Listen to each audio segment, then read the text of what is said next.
స్వచ్ఛమైన నాణ్యమైన గౌదర్పార్ పూజా ఉత్పత్తులు www.gaudarpar.com ద్వారా ఆన్లైన్ లో ఆర్డర్ చేయండి. మీ ఇంటిని దేవాలయంగా మార్చుకోండి. నమస్కారం, వెల్కమ్ టు సుమన్ టీవీ. నేను గీతాంజలి. ప్రస్తుతం మనతో పాటు చరిత్ర పరిశోధకులు సుబ్రహ్మణ్యం గారు ఉన్నారు. వారితో మాట్లాడదాం. సుబ్రహ్మణ్యం గారు నమస్తే అండి. శివాజీ మహారాజ్ ఆయన యుద్ధ తంత్రాలు అసలు ఏ విధంగా ఉండేవండి? చాలా మంచి ప్రశ్న అండి. శివాజీ మహారాజ్ యుద్ధ తంత్రాలు అంటే అదొక చాలా పెద్ద ఓషన్ లెక్క సబ్జెక్ట్. ప్రధానమైన ఒక యుద్ధం చెప్తానండి. అందులో ఆ యుద్ధాన్ని చెప్తూ చుట్టుపక్కల ఆయన వాడిన రకరకాల పద్ధతులు ఏంటి, రకరకాల స్ట్రాటజీస్ ఆయన వాడినవి ఏంటి, అన్నీ అందులో మనకి వస్తాయి. ఒకసారి ఏమవుతుందంటే బీజాపూర్ నగరానికి 75 మైళ్ళ దూరంలోకి వచ్చేస్తారు ఆయన. వచ్చేసినప్పుడు ఇంకా ఏం చేయాలో తెలియని ఆదిల్ షాహీ సుల్తాన్, బీజాపూర్ సుల్తాన్ ఢిల్లీలో ఉన్న ఔరంగజేబ్కి ఒక ఉత్తరం రాస్తారు. శివాజీ ఇక్కడికి వచ్చేస్తే ఇంకా ఇక్కడ ఇస్లామిక్ రాజ్యం ఉండదు, కాబట్టి నాకు మీరు ఎలా అయినా సహాయం చేయవలసింది అని. శివాజీ పెరిగిపోతే నాకు ఇబ్బంది అని తెలిసిన ఔరంగజేబ్, అది కాక ఔరంగజేబ్ భారతదేశం మొత్తాన్ని తన చేతిలో పెట్టుకుందాం అనుకున్నాడు. ఆయనకి అప్పటికి ఇంకా పూర్తిగా రాలేదు. వీళ్ళు నాకు వ్యతిరేకంగా ఉన్నారు అని ఆయన తన సొంత మేనమామని 1,00,000 మంది సైన్యాన్ని ఇచ్చి పంపిస్తాడు శివాజీ మీదకి. అతని పేరు షైస్తా ఖాన్. ఆ షైస్తా ఖాన్ యుద్ధానికని వస్తారు. అప్పటికి శివాజీ ఎప్పుడు, మీరు ఇవాళ కూడా వెళ్ళి ఎప్పుడైనా మహారాష్ట్ర వెళ్ళి చూస్తే చాలా బాగుంటుంది. రాజ్గఢ్ అనే ఒక చోట ఆయన ఉండే, రాజ్గఢ్ అంటారు, అక్కడ ఆయన కోట ఉంటుంది. అది కొండల మధ్యలో ఉంటుంది. ఆయన ఎందుకు అక్కడ పెట్టుకున్నారు అప్పట్లో కోట అంటే, ఆయన దగ్గర ఉన్న సైన్యం చిన్నది. ఆయన దగ్గర ఒక 20-30 కోటలు ఉన్నా అన్నిట్లో కలిపి ఉన్న సైన్యం 20,000 మంది. 20,000 మంది. ఔరంగజేబు ఒక యుద్ధానికి పంపించగలిగే సైన్యం ఔరంగజేబు 1,00,000 ఉండేది. కాబట్టి తట్టుకోలేము, వీళ్ళు ఎప్పుడైనా మీదకి వస్తే, మనం రాజు పడిపోతే సైన్యం కకావికలం అయిపోతుంది అనే దానితో శివాజీ ఎప్పుడు కొండల మీద ఉన్న కోటల్లో ఉండేవారు. దానివల్ల 2 అడ్వాంటేజెస్. కొండ మీద మీరు ఉన్నప్పుడు మీకు దారులన్నీ మీ కంట్రోల్లో ఉంటాయి. అంటే ఏ దారిలో ఎవడొస్తున్నాడో తెలుస్తుంది, మీరు మాటు వేసి కొట్టడానికి ఈజీగా ఉంటుంది. చివరికి ఇండివిడ్యువల్గా ఎవరైనా కొరియర్ లాగా వెళ్తున్న వాళ్ళు, వాహకుల్లా వెళ్తున్న వాళ్ళు కూడా కోట నుంచి మీకు కనబడతారు.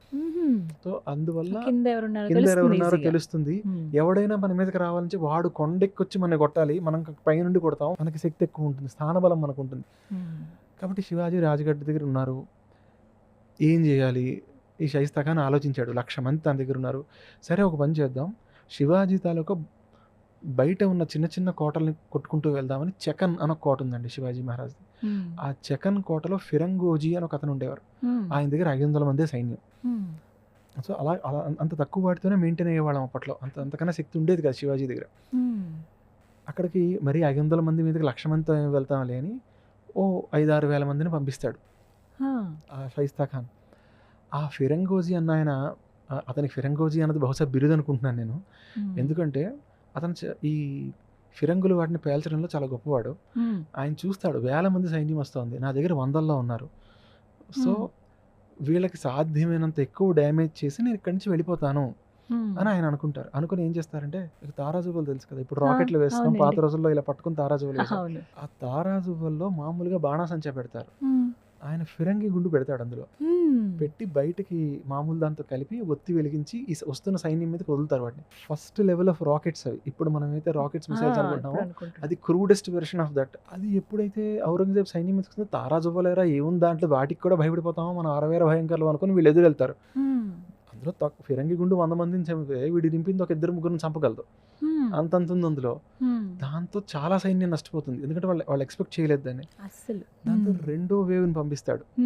వాళ్ళ దగ్గరికి వచ్చే వరకు ఫిరంగులతో పేల్చి, దగ్గరికి వచ్చాక ఫిరంగి గుండంతా ఒక చోట పోసి వాళ్ళందరూ లోపల దాకా రానిచ్చి ఆ కోట గోడలతో సహా అంతా ఒకేసారి పేలిపోయేలా చేసి ఒక 200 మందితో ఆయన పారిపోతాడు. ఆయన దగ్గర 300 మంది చనిపోతారు.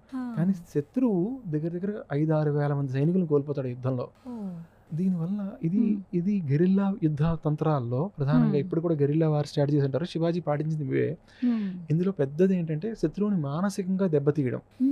అండ్ అక్కడ శివాజీ లేడు, శివాజీ తాలూకు ఒక సర్దారే నన్ను ఎంత కొడితే శివాజీ ఉంటే ఎంత కొడతాడు, ఇదో భయం పట్టుకుంది వాళ్ళకి. ఆ తర్వాత శివాజీ ఇంకెక్కడో 2 కొండల మీద ఉన్నాడని తెలిసి 2 కొండల మధ్యకి వీళ్ళ సైన్యం వెళ్ళిపోతుంది. మరో 20,000 మంది పంపిస్తాడు ఈయన. అటు ఇటు దారులు మూసేస్తారు. మహాప్రభు ప్రాణభిక్ష పెట్టండి, ఇంకా మేము ఓడిపోతామని మాకు తెలిసిపోయింది అని వాళ్ళు అన్నప్పుడు, మీ గుర్రాలు కత్తులతో సహా అన్నింటినీ వదిలిపెట్టేసి మీరు వెళ్ళిపోతామంటే, మీరు కట్టుబట్టలతో వెళ్ళిపోవడం అంటే ప్రాక్టికల్గా కట్టుబట్టలతో మాత్రమే వెళ్ళిస్తారు. చివరికి వాళ్ళ దగ్గర ఉన్న చిన్న చిన్న కత్తులు కూడా లాగేసుకుంటారు. 2 సార్లు ఎప్పుడైతే దెబ్బతిన్నాడో షైస్తా ఖాన్, ఒకసారి 5,000 మంది పోయారు, ఇంకోసారి సైన్యం వెనక్కి వచ్చింది కానీ ఆయుధాలు పోయాయి. నేను శివాజీ మీదకి దాడికి వెళ్ళను, శివాజీయే అని నా చెప్తారు. మీదకి దాడికి రావాలి. ఆయన ఆయన ఆయన స్ట్రాటజీ ఆయన మార్చుకుంటాడు. శివాజీ పుట్టి పెరిగిన ఊరు పూణే. ఆ పూణే చిన్న కుగ్రామంగా ఉన్నప్పటి నుంచి శివాజీ అక్కడ ఉంటారు. అక్కడ లాల్ మహల్ ఉంటుంది.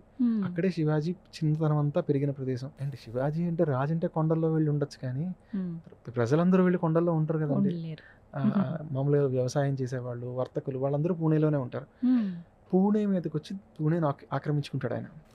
ఆక్రమించుకొని 1,00,000 మందిని పూణేలో వదిలేస్తాడు, సైన్యాన్ని. ఒక పెద్ద క్యాంప్ లా తయారు చేసి పెట్టి మధ్యలో మధ్యలో ఆయన ఇల్లు లాల్ మహల్ మధ్యలోకి పెట్టి చుట్టుపక్కల ఒక సర్కిల్ వృత్తాకారంలో వీళ్ళందరినీ పెట్టుకొని ఆయన మధ్యలో కూర్చుంటాడు. వీళ్ళందరికీ క్యాంప్ పెట్టి అందరినీ ఊరి మీద వదిలేస్తాడు. ఏం దొరికితే తెచ్చుకోండి, ఏం దొరికితే తినండి. శివాజీకి ఏంటంటే పరిస్థితి 20,000 మందితో మైదాన ప్రాంతంలో 1,00,000 మంది మీదకి వెళ్ళడం అనేది ఆత్మహత్య, మరొక దారి లేదు. శివాజీకి ఏం చెయ్యాలి అన్న పరిస్థితి అర్థం కాదు. ఆయన ఏం చేయడం మొదలు పెడతాడు, మొదట్లో ప్రజల దగ్గరికి వెళ్ళి మీరు కాస్త డబ్బు ఇవ్వండి అని చెప్పి తీసుకుంటూ ఉంటాడు, ధాన్యం ఇవ్వండి అని చెప్పి తీసుకుంటుంటాడు. శివాజీ రావట్లేదు, టార్చర్ లెవెల్ పెంచుతాడు. ఒక 6 నెలల తర్వాత కనబడిన వర్తకుడు ఎవడైనా క్యారవాన్ లాంటిది, మనం క్యారవాన్ అంటాం కదండి, దాంట్లో బండిలో ఏదైనా సామాన్ తీసుకెళ్తున్నాడు, ఎత్తుకొచ్చేయండి. శివాజీ అప్పటికి కూడా రారు. శివాజీ ఇంకా రావట్లేదు, నెక్స్ట్ స్టెప్ వేద్దాం. నెక్స్ట్ స్టెప్ ఏమిటి, పంట పొలాల్లోంచి డైరెక్ట్గా పంటను ఎత్తుకొచ్చేయడం మొదలు పెడతారు. ఇళ్లలోకి వెళ్ళి ఆడవాళ్ళని ఎత్తుకొచ్చేయడం మొదలు పెడతారు. అప్పుడు శివాజీ దగ్గర ఉన్న ఈ మనుషులందరూ అసలు మనం ఈ ఊర్లో ఉండడం అవసరమా అన్న ఆలోచన మనుషులకు వచ్చేస్తుంది. ఎందుకంటే ఏ రోజు ఎవరి మీద ఏం వస్తుందో తెలియట్లేదు. శివాజీ రావట్లేదు కాపాడడానికి. ఈ విషయాలు శివాజీకి ఉన్న ఒక గొప్ప విషయం ఏంటంటే బహిర్జీ నాయక్ అని, అదొక చాలా ఇంట్రెస్టింగ్ కదండి, మరి ఒకసారి ఎప్పుడైనా చెప్పుకుందాం. ఆ శివాజీ తాలూకా స్పై చీఫ్ అండి ఆయన గూఢచారి విభాగానికి అధ్యక్షుడు.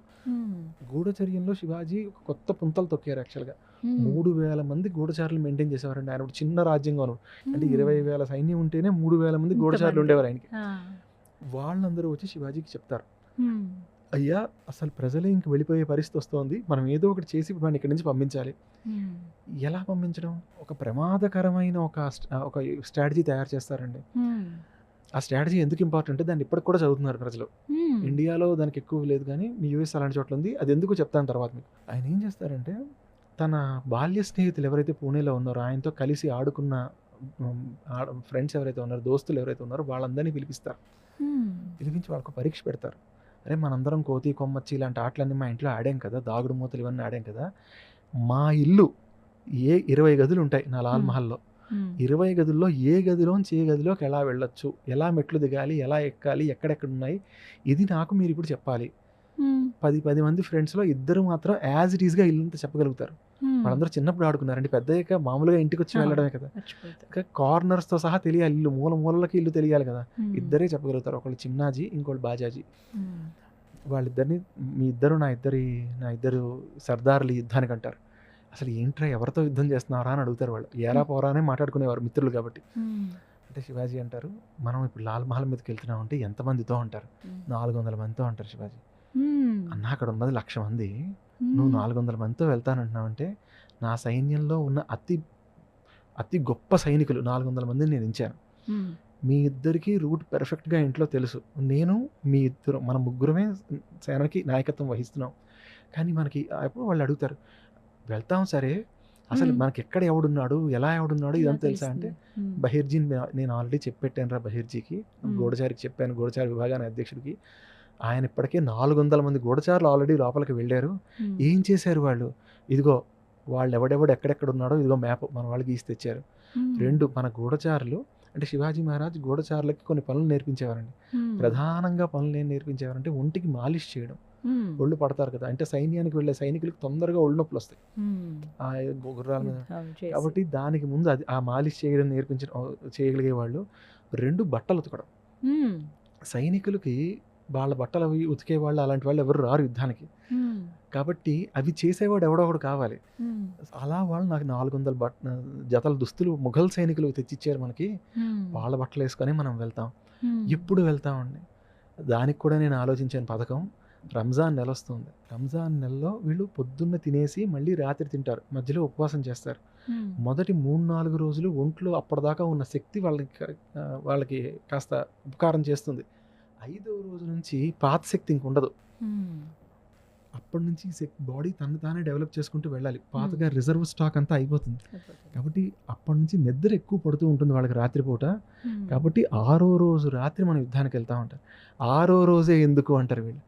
నేను 10 మందికి చేత ఇలా ఉపవాసాలు చేయించాను మన సైన్యంలో. వీళ్ళు 6వ రోజు తర్వాత అంటే చూడండి ఎంత శాస్త్రీయంగా ఆయన ఆలోచించుకుంటూ వెళ్ళారు, చేశారు. అవును, ఇది అయింది కదా. ఇప్పుడు మరొక విషయం కూడా మీకు చెప్తాను వినండి అని ఆయన ఏమంటారంటే, ఆ రోజు అక్కడ ఒకళ్ళ పెళ్ళి అవుతుంది. పెళ్ళి అవుతోంది కాబట్టి ఇంకా ఎక్కువ తిట్టారు. ఉపవాసం చేసిన వాడు తింటే మామూలుగా నిద్ర పట్టదు, మనకి పని సులువు అవుతుంది. ఇంకొకటి రంజాన్ కూడా మీకు చంద్రుడు కనబడితే వాళ్ళకి మంత్ అయిపోతుంది. కాబట్టి స్టార్ట్ కూడా చంద్రుడు అమావాస్య దగ్గరే స్టార్ట్ ఉంది. అమావాస్యకి దగ్గరగా వెళ్తే మనం చీకట్లో వెళ్తాం. ఇంత ప్లాన్ అంతా సెట్ అయింది, మీరు ఏం కంగారు పడకండి, నేను చెప్పినట్టు చేయండి అని చెప్తారు. ఇంత ఆలోచించారండి ఆయన. ఇంత తన సైనిక పాఠవాన్ని అంతా చేసుకున్నారు. చివరికి ఆ రోజు వస్తుంది. పెళ్లి హడావిడిలో ఉన్నప్పుడు అంటే 1,00,000 మంది దగ్గర 400 మంది అంటే మీకు 1000కి 4. 1000 మందిలో 4 కలిసిపోతే ఎవడు గుర్తుపట్టలేడు. అలా కలిసిపోయి లోపలికి వెళ్తారండి. లోపలికి వెళ్ళి అందరూ పడుకున్న తర్వాత లోపలికి వెళ్ళి కొందరు అంటే మోస్ట్ ఇంపార్టెంట్ ప్లేసెస్లో ఉన్న ఈ గార్డ్స్ని లేకపోతే రక్షక భటులు ఎవరెవరైతే ఉన్నారో వాళ్ళని చూసుకోవడానికి కొంత సైన్యం వెళ్ళిపోతుంది. వెళ్ళి 400 మందిలోనే కేవలం ఒక 20-30 మందిని తీసుకొని శివాజీ ఆ ఇద్దరు డైరెక్ట్గా మధ్యలోకి వెళ్తారు. వెళ్ళి రాత్రి వీళ్ళు వెళ్తున్నారు, వాళ్ళు మళ్ళీ రేపు మన్నాడు పొద్దున్న లేచి తినాలి. 1,00,000 మంది కాబట్టి వాడు గంట ముందు వంట స్టార్ట్ చేస్తారంటే అవుతుంది. సో రాత్రి స్టార్ట్ అయిపోతుంది వంట. డైరెక్ట్గా వంటశాల దగ్గరికి వెళ్తారండి. వంటశాల నుంచి పైకి వెళ్ళొచ్చు. వంటశాల దగ్గరికి వెళ్తారు. వంటశాల దగ్గరికి వెళ్తే ఆ సైన్యాధ్యక్షుడు ఉన్నాడు కదా, ఆయన భార్య దగ్గర ఉంటుంది. ఎందుకంటే ఆబ్వియస్గా ఆవిడ భర్త పొద్దున్న ఏం తినాలి అన్నది ఆవిడ డిసైడ్ చేసుకుంది. సాయంత్రం ఆవిడ దగ్గర నుండి వంట చేయిస్తూ ఉంటుంది అనమాట. అక్కడికి వీళ్ళు అరుచుకుంటూ వెళ్తారు, మేము ఆయన చంపడానికి వచ్చామని చెప్పి. ఎందుకు అరుస్తారు? మనకు ఆశ్చర్యం వేస్తుంది. డైరెక్ట్గా వెళ్ళి చేసేయాలి కదా అని చెప్పి ఆవిడని అలర్ట్ చేయడం కోసం. ఆవిడేం చేస్తుంది, చంపేయడానికి వస్తున్నాడు శివాజీ అని చెప్పి ఆవిడ తన చిలికత్తెలకు చెప్పి ఆవిడ పరిగెడుతుంది. ఎక్కడికి పరిగెడుతుంది? భర్త ఉన్న గది దగ్గరికి పరిగెడుతుంది. ఆవిడికి పాపం ఆ భర్త మీద అంత కన్సర్న్ ఉంది, కానీ ఆ భర్త మరో 16 ఏళ్ల స్త్రీతో ఉంటాడు ఆ రాత్రి. అయినా కూడా ఆవిడ తన భర్తను కాపాడుకుందామని వెళ్తుంది. వెళ్తున్నప్పుడు వెంటనే సైనికులు ఏం చేస్తారంటే ఆ గదిలో దీపం ఆర్పేస్తారు. ఏ గదిలో అయితే ఆయన ఉన్నాడో ఆ గదిలో దీపం ఆర్పేస్తారంటే శివాజీ అక్కడికి రాకూడదని. అది చూసి శివాజీ రియలైజ్ అవుతారు, వీడు అక్కడికే వెళ్తోంది. ప్లాన్ ప్రకారం కూడా అదే, ఆవిడ వెనకాతలే వెళ్ళాలని. ఆవిడని ఏమీ చేయకుండా ఆవిడ వెళ్తున్న దారిలో వెళ్తారండి. వెనకాతల వెళ్తున్నాడు, ఆవిడ కరెక్ట్గా ఆ గదికే వెళ్తుంది. ఎందుకంటే ఆవిడ భర్త సేఫ్గా ఉండడం ఇంపార్టెంట్ కదా, ఆయన అలర్ట్ చేయడం ఇంపార్టెంట్. అందులో ఆయన ఇంకో పనిలో ఉన్నాడు కాబట్టి ముందు ఆయన అందులోంచి బయటికి తీయాలి అని ఆవిడ పరిగెట్టుకుంటూ వెళ్తుంది. ఈ ఆవిడ అరుపులు విన్న ఆవిడ కుమారుడు వస్తాడు. ఆ కుమారుడు రాకపోయి ఉంటే ఆ రోజు ఆయన చచ్చిపోయేవాడే. ఎందుకంటే ఆ తలుపు దాకా వెళ్ళాక కుమారుడు అడ్డుపడడం వల్ల శివాజీకి ఒక నిమిషంలో ఆ కుమారుడిని చంపుతాడు. కానీ ఆ నిమిషం అతనికి టైం దొరుకుతుంది. ఆయన 2వ అంతస్తులోంచి షైస్తా ఖాన్ అనే మనిషి ఆ అమ్మాయిని వదిలేసి, ఈ భార్యను వదిలేసి ఆ 2వ అంతస్తు నుంచి దూకేస్తాడు కిటికీలోంచి. ఆ దూకేస్తున్న సమయంలో కిటికీ పట్టుకుని ఉంటే శివాజీ లోపలికి వెళ్ళేసరికి దూకుతూ ఉంటాడు. ఆ చేతి వేళ్ళు కట్ అయిపోతాయి శివాజీ వేసిన వేటుకి. అంటే చెయ్య కట్ చేసేద్దాం అనుకుంటారు ఆయన.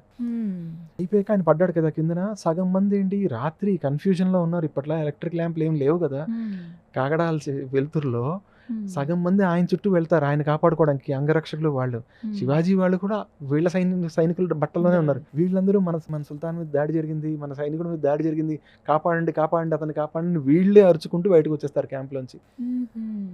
ఆ దాడిలో ఒక సర్వసైన్యాధిపతి అంటే ఆయన పర్సనల్ బాడీ గార్డ్స్ 50 మంది ఉంటారు కదండి, అందులో ఆ 43 చచ్చిపోతారు. షైస్తా ఖాన్ తాలూకా 3 పిల్లలను చంపేస్తారు రాజు కుమారులు, అడ్డుపడతారు వాళ్ళు. ఆయన భార్యలు ఏమవరు, చచ్చిపోతారు. ఆయన చేతి వేళ్ళు కట్ అయిపోతాయి. కొన్ని 100 మంది ఆయనకి ఇంపార్టెంట్ సైనికులు ఎవరెవరైతే ఉన్నారో వాళ్ళందరూ చచ్చిపోతారు. శివాజీ యొక్క సైన్యం 400 మందిలో 6 చచ్చిపోతారు. 30 మందికి దెబ్బలు తగులుతాయి. వీళ్ళు బయటకు వచ్చేస్తారు. తెల్లారు లేచేసరికి పుకారు ఏమని పుట్టిస్తారు వీళ్ళందరూ అంటే, అరే అతను కాపాడుకోలేకపోయాడురా, ఇంతమంది ఉన్నాము, అతన్ని ఇంత 1,00,000 మందిని పెట్టుకుని వచ్చి తన్ని తాను కాపాడుకోలేని వాడు యుద్ధం చేస్తాడా, మనం గెలుస్తామా అన్న అనుమానం ఆయన సైనికులకు వస్తుంది. పూణేలో ఉన్న ప్రజలందరికీ వీళ్ళు చాటింపు వేయించి చెప్తారు, ఆయనకి ఇలా తగిలింది, చేతి వెళ్ళిపోయి, కావాలంటే ఎవరైనా వెళ్ళి చూడండి ఆయన. దెబ్బతో మొహం చూపించుకోలేక రాత్రికి రాత్రి తట్టాబుట్టా సర్దుకుని సైన్యాన్ని అంతటినీ తీసుకుని ఆయన ఔరంగజేబ్ దగ్గరికి వెనక్కి వెళ్ళిపోతాడు. సహజంగా తన సొంత మేనమామ కాబట్టి ఔరంగజేబ్ తల నరికించడు, తల నరికించకుండా బెంగాల్ వెళ్ళిపోమంటాడు. అప్పుడు కూడా ఔరంగజేబ్ మొహం కూడా చూడ్డాయింది, ఇలా వచ్చేస్తావా, ఇంత దారుణంగా ఓడిపోయి వస్తావా వెనక్కి అని చెప్పి. ఇది శివాజీ పాటించిందండి. సో మీరు చూస్తే ఇలాంటి తంత్రాలు ఎన్నున్నాయో. ఇది ఎందుకు ఇవాళ కూడా దీని గురించి చదువుతున్నారు అంటే, ఇది జరిగిన తర్వాత పోర్చుగీస్ వారు శివాజీ తాలూకా చాప్టర్ తమ పుస్తకాల్లో యాడ్ చేసుకున్నారండి. 100 ఏళ్ల పాటు 1660 నుంచి 1760 వరకు పోర్చుగీస్ పిల్లలు ఈ యుద్ధం తెలుసుకున్నారు. ఎందుకంటే పోర్చుగీస్ వాళ్ళు ఇండియా మీద దాడి చేద్దాం అనుకునేవారు కాబట్టి అప్పట్లో ఇది తెలియాలి, ఇండియన్స్ ఇలా చేయగలరు, దానికి తగ్గట్టుగా మన వ్యూహాలు దానికి తగ్గట్టుగా ఉండాలి అని. ఇప్పుడు ఎవరు చదువుతున్నారు అంటే, మీరు ఒసామా బిన్ లాడెన్ పేరు వినే ఉంటారు. లాడెన్ని అమెరికన్స్ చంపేశారు కదా. ఇప్పుడు నేను చెప్పిన దాంట్లో చూస్తే మీకు చాలా సిమిలారిటీస్ కనబడతాయి రెండింటి మధ్య. దీనిపైన మేఘా దేశ్ముఖ్ భాస్కరన్ అనే ఒక లేడీ ఛాలెంజింగ్ డెస్టినీ అనే పుస్తకం రాశారండి. అందులో చాలా వివరంగా ఆవిడ ఈ రెండింటి మధ్య మ్యాపింగ్ చేసి మరీ చెప్పారు. అంత మ్యాపింగ్లోకి మనం వెళ్ళాం కదా, అది పెద్ద రీసెర్చ్ పేపర్ కాబట్టి అందులోకి వెళ్ళాం కానీ కొన్ని సామ్యాలు చెప్తాను, రెండు మధ్య సిమిలారిటీస్ చెప్తాను. ఇక్కడ పూర్తి ఎనిమీ టెరిటరీలోకి వెళ్ళి శివాజీ అతన్ని భయపెట్టి, అది చంపేసేవాళ్ళే, వేటుకు దొరకలేదు కానీ మనిషి లేదా చంపేసేవారే. కానీ ఆయన ఆ మొత్తం మిషన్ అవతల వాళ్ళు వదిలేసుకునేలా చేయగలిగారు శివాజీ. ఒక ఎనిమీ టెరిటరీ పాకిస్తాన్ అనే దేశంలో, తమకు మిలిటరీ ప్రెజెన్స్ లేని దేశంలో ఒక ఇంట్లో ఆయన ఉంటే రాత్రిపూట ఎవరికీ కనబడకుండా ఒక స్పెషలైజ్డ్ కమాండో ఫోర్స్ సీల్స్ అని చెప్పి వెళ్తారు. వీళ్ళు ఎలా అయితే శివాజీ ఏం చేశారు, తన బిల్డింగ్ లోకి వెళ్ళి ఆ బిల్డింగ్ తాలూకా లేఅవుట్ పూర్తిగా తెలిసిన వాళ్ళని కమాండర్స్గా పెట్టుకుని వెళ్ళారు. అమెరికన్స్ అబట్టాబాద్లో లాడెన్ ఏ ఇంట్లో ఉన్నాడని వాళ్ళకి తెలిసిందో ఆ ఇంటి నమూనాను చేయించుకొని ఈ సీల్స్కి అక్కడ ట్రైనింగ్ ఇచ్చారు. మీకు దీన్ని ఘోస్ట్ వార్స్ అనే పుస్తకంలో చెప్తారు. స్టీవ్ కోల్ అనుకుంటా రాసిన దాన్ని. ఘోస్ట్ వార్స్ అనే పుస్తకంలో మీకు అది ఆ ట్రైనింగ్స్ అవి ఎలా జరిగాయి, సిఐఏ వాళ్ళు ఏం చేశారన్నది చెప్తారు. రాత్రి వెళ్ళారు, పని చేసుకుని అదే చీకట్లో వెనక్కి వచ్చేసారు. ఇక్కడ కూడా రాత్రి వెళ్ళారు, అదే చీకట్లో వెనక్కి వచ్చేసారు. యుద్ధం అలా జరిగి అలా క్లోజ్ అయిందండి. ఇలా ఇంకా మీరు చూస్తే ప్రతి చోట మనకు సామ్యాలు కనపడతాయి. అక్కడ ఒక స్త్రీయే తన భర్త గది వైపు దారి చూపించింది, ఇక్కడ లాడెన్ తాలూకు 4వ భార్య ఆయన ఎక్కడున్నాడని గావు కేకలు పెట్టి చెప్తుంది.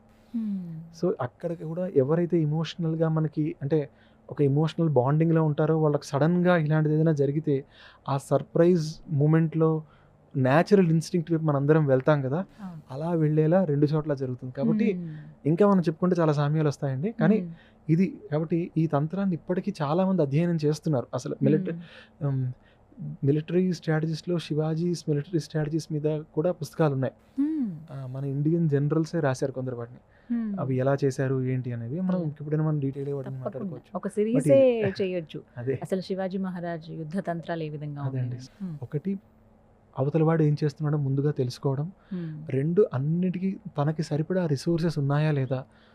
అండ్ చివరి లాస్ట్, ఇప్పుడు ఇంగ్లీష్లో చూడండి, dotting your i's and lining your crossing your t's అంటారు కదా, అలా ప్రతి ఐ మీద చుక్క పెట్టడం, ప్రతి టీ మీద గీత గీయడం వరకు ప్లాన్ చేయడం. అండ్ లాస్ట్ మూమెంట్లో ఏమైనా కొత్తవి జరిగితే దానికి సిద్ధంగా ఉండేలా చూసుకోవడం. ఇలైట్ ఫోర్సెస్తో వెళ్ళి యుద్ధం చేయడం ఎప్పుడైనా. ఇది ఆయన ఒక చోట పాటించిన నీతి. ఇంకా చాలా ఉన్నాయి. అయితే తరమగలుగుతారు, లేకంటే యుద్ధంలో గెలుస్తారు. అయితే తరమగలుగుతారు. అంటే శివాజీ ఎక్కువ పోరాటాలు ఇన్ఫీరియర్ అమౌంట్ ఆఫ్ ఆర్మీతో సుపీరియర్ ఆర్మీని ఫైట్ చేశారండి ఆయన. తన దగ్గర ఎప్పుడు తక్కువ సైన్యమే ఉండేది, ఎప్పుడు ఎదురువాడి దగ్గర ఎక్కువ సైన్యం ఉండేది. కాబట్టి ఆయన ఎక్కువ ప్లానింగ్ చేసుకోవచ్చు. చాలా ప్లానింగ్ చేస్తే తప్ప ఆయనకి కంప్లీట్ అయ్యేది కాదు. ఎన్నో నేర్చుకోవచ్చు మనకు, చాలా ఆశ్చర్యంగా అనిపిస్తాయి. మీరు చెప్తున్న ప్రతిదీ కూడా అవునా అని అలా ఉండిపోయే పరిస్థితి. ఖచ్చితంగా ఒక సిరీస్ ప్లాన్ చేద్దాం sir. Thank you so much Subrahmanyam గారు. నమస్తే.